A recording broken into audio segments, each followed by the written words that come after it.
Hi, Will. Welcome to Chapter 21's lecture. Chapter 21 is talking about more marine animals. Our objectives for this chapter are going to be to observe and describe characteristics and behaviors of marine mammals, classify marine mammals into major groups, give examples of behaviors observed in the marine mammals, and describe how marine biologists study marine mammals. So to start off, marine biologists, they study the aspects of the animals' lives in several different ways. They use a satellite to track. They also go out into the field, whether they're on a boat or walking along the ocean, the snow, the ice, however, wherever the animals are is how they're going to have to go out to track them. They do this to be able to study the mammals and their animals in their natural habitat. We can't learn if we're not actually observing them in their natural habitat. And they can conduct some genetic analysis. They might be able to get some blood samples. They watch their behaviors. They see how they interact with other animals, how they interact with each other in each species. But so many of the mammals are on the endangered list, so they're protected, by the Marine Mammal Protection Act. So in order for them to even get close to those animals, they actually have to have special permission. And when they do that, they actually also have to follow very strict guidelines and rules that they have. They have to keep track of the dates and times that they're going to be there, the longitude, the latitude, exactly where they're at, who's going to be there, who's doing any observing, any records that they make or keep, or any testing that they do. They have to actually let them know ahead of time what they're going to do, and then also let them know what their findings are.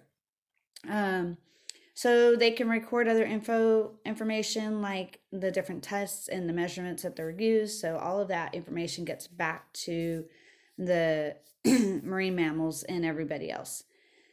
So explaining, the marine mammals are found obviously in a variety of ecosystems. They can live pretty much in the tropical ocean all the way up to the polar bears living in the Arctic ice. They kind of have everything in between. They have the mangroves, they have the beaches. But all marine mammals have the same characteristics. They all share these characteristics in order to be a marine mammal. 1, they give birth to live young. 2, they nurse their young. 3, they're endothermic, meaning they're warm-blooded. And 4, they have hair. Some of you might go, well, dolphins don't have hair. They actually do. They have some hair on their chin, so that makes them into the category of mammals. There are 5 major groups. There are cetaceans, which are going to be your whales, dolphins, and porpoises. The pinnipeds, seals, sea lions, and walrus. Sirenians, which are the manatee and dugongs, which are very similar to manatees, polar bears, and sea otters. So those are going to be the different groups that we are going to talk about. So the cetaceans are going to be the first one that we talk about. They have sleek bodies, and remember, those are going to be the dolphins and the porpoises. They're going to have sleek bodies, a really powerful tail. Their tail is going to go up and down, and to help them propel them through the water, as opposed to like a fish that's going to go back and forth. Their mouth area or rostrum, and they have a mouth, obviously, and then they also have a dorsal fin. And then their tail is going to be called a fluke. So a lot of times they're identifying different species and different actual animals by their fluke and their color or their size, or maybe they have a different marking. So that's some of the things that the scientists look for when they're looking at the different cetaceans. So that's going to be the porpoise, the dolphins, and the whales.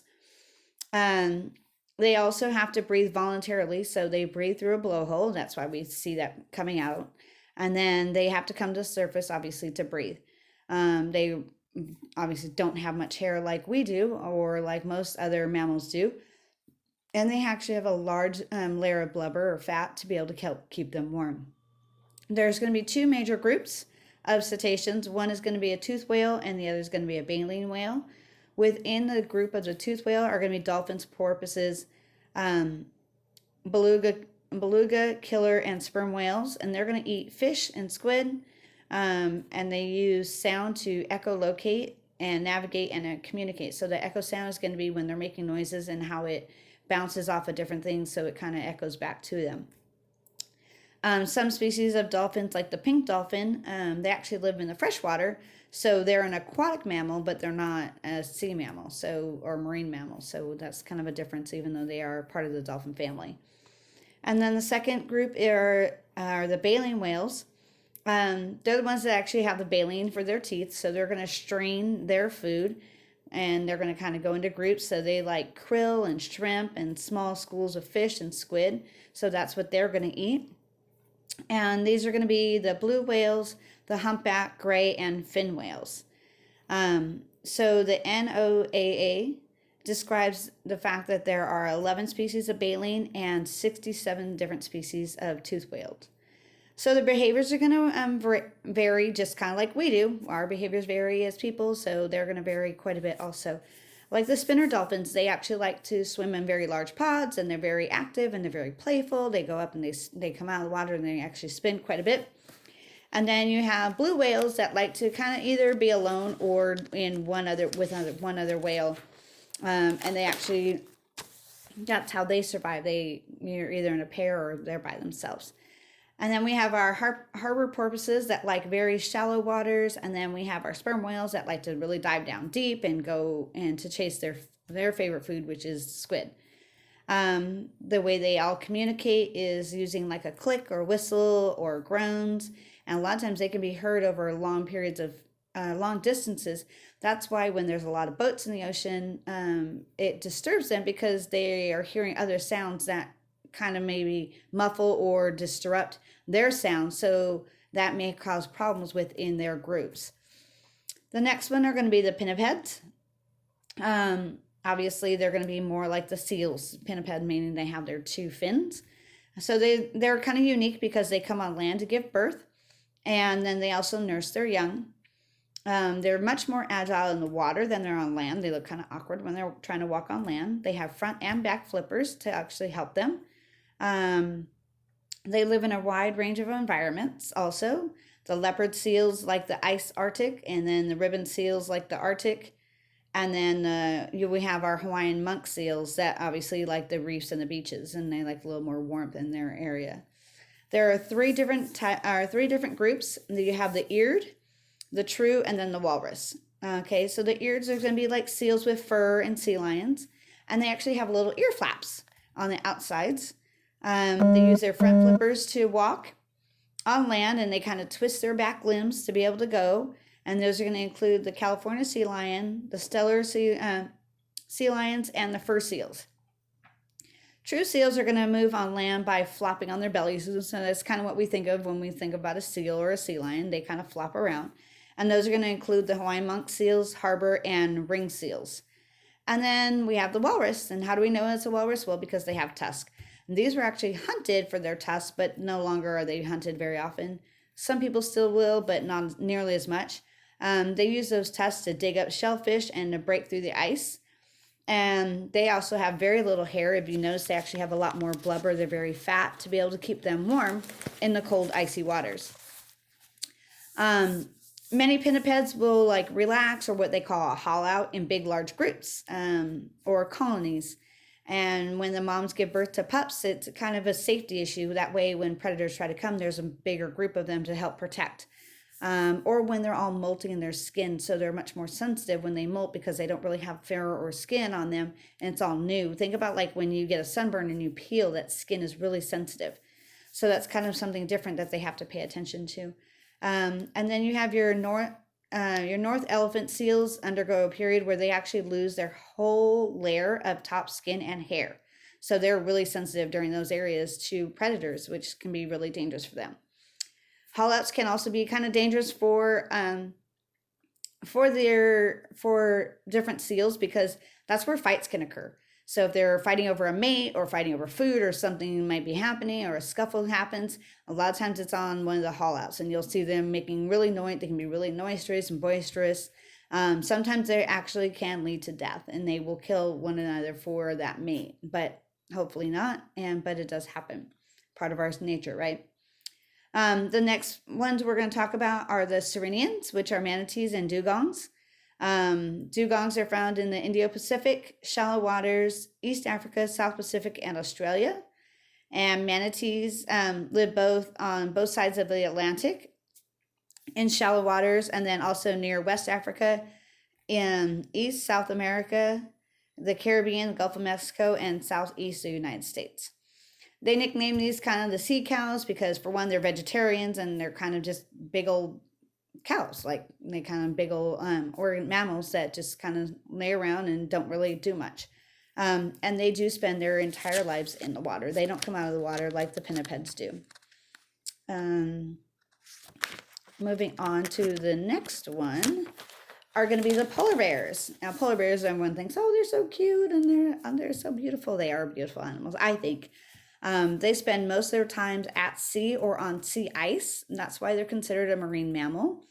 They have very coarse, hollow fur that helps them stay warm. So each one of their fur hairs is actually hollow. So when there is sun, it actually has a direct, it goes directly to their skin to help keep them warm. And so the hollow tubes actually help keep them warm, especially because we know that they like to live in the Arctic areas or on sea ice. It has a channel. So, and the white color is actually to help camouflage them while they're on the ice so they can chase their prey or get their prey. And their favorite prey are seals. So they usually like to eat seals. They are found all over the world. They're found in Russia, Canada, Greenland, Norway, and the United States. And in the United States, it's mostly in Alaska. Now, there were several thousand, or there's several thousand actually in Alaska, but the total in the world, there's less than 25,000. So they're definitely on the endangered list, and we need to kind of get that population up higher. A lot of people like to hunt them, so that's not a good thing. Or we take away from their natural habitat, so then they start dying off that way because there's too many of them for one specific area. They can actually start having children as young as 5 years old, and they live to about 30 years old. So they live a good life, a good long life if they don't die off sooner. So when they want to have babies, they actually build a den in the snowdrift, and that actually helps keep them. And then the babies stay with the mom for about 2 years, which she teaches them how to survive in the cold weather and how to hunt, how to play, how to make sure that they can survive and they can have a long, prosperous life. In 2008, they were actually put on the threatened list. And then 2010, U.S. designated areas around Alaska coast as critical habitats, meaning that people can't go there and destroy it even further than what it already has been destroyed.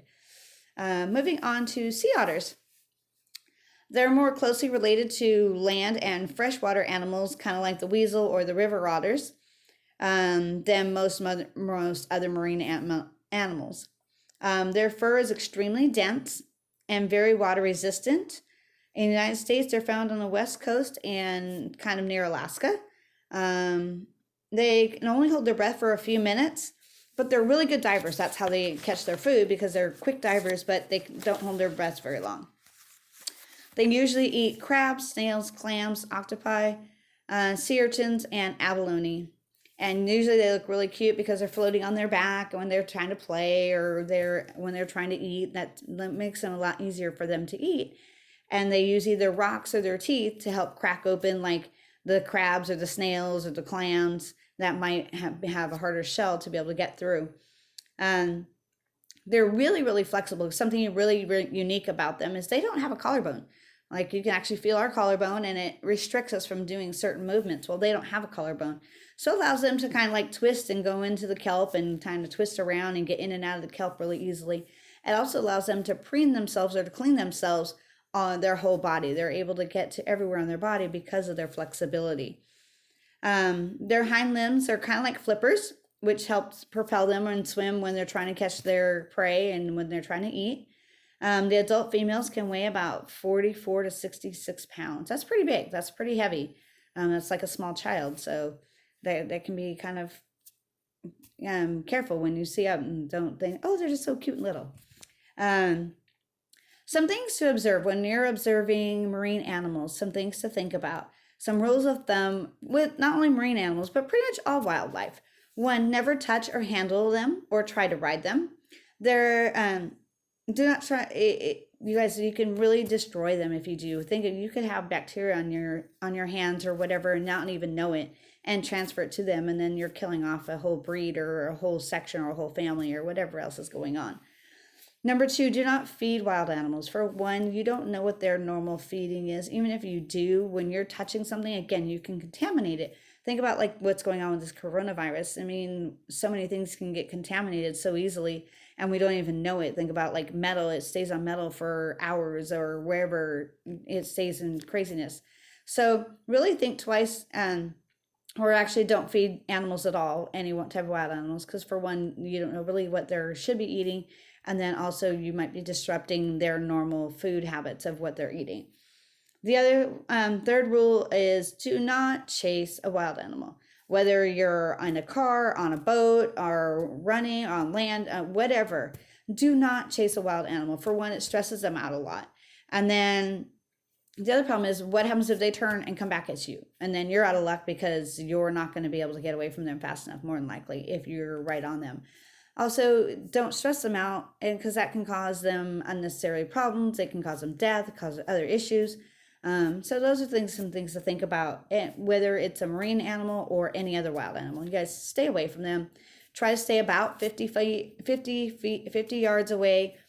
Watch them from afar, observe them, enjoy them from afar, but don't ever try to go up to them and pet them. And even if you're like diving and something comes right by you and you want to touch it, don't do it, because you just never know what you have in your hands. You just never know how they might react. Remember, they're still wild animals. For the marine mammals, remember they're all protected by the Marine Mammal Protection Act, which doesn't allow us to do anything and doesn't allow us to do any type of harm or touch or do anything with them. If you see an animal that's injured or sick or maybe needs some extra help or care, or maybe it's a baby left alone or you're not sure, contact someone. If you're at the beach, ask the lifeguard, hey, I saw this animal over here, give them as much information as you can. You can even take pictures of it with your phone if you can zoom in. You don't need to get real close.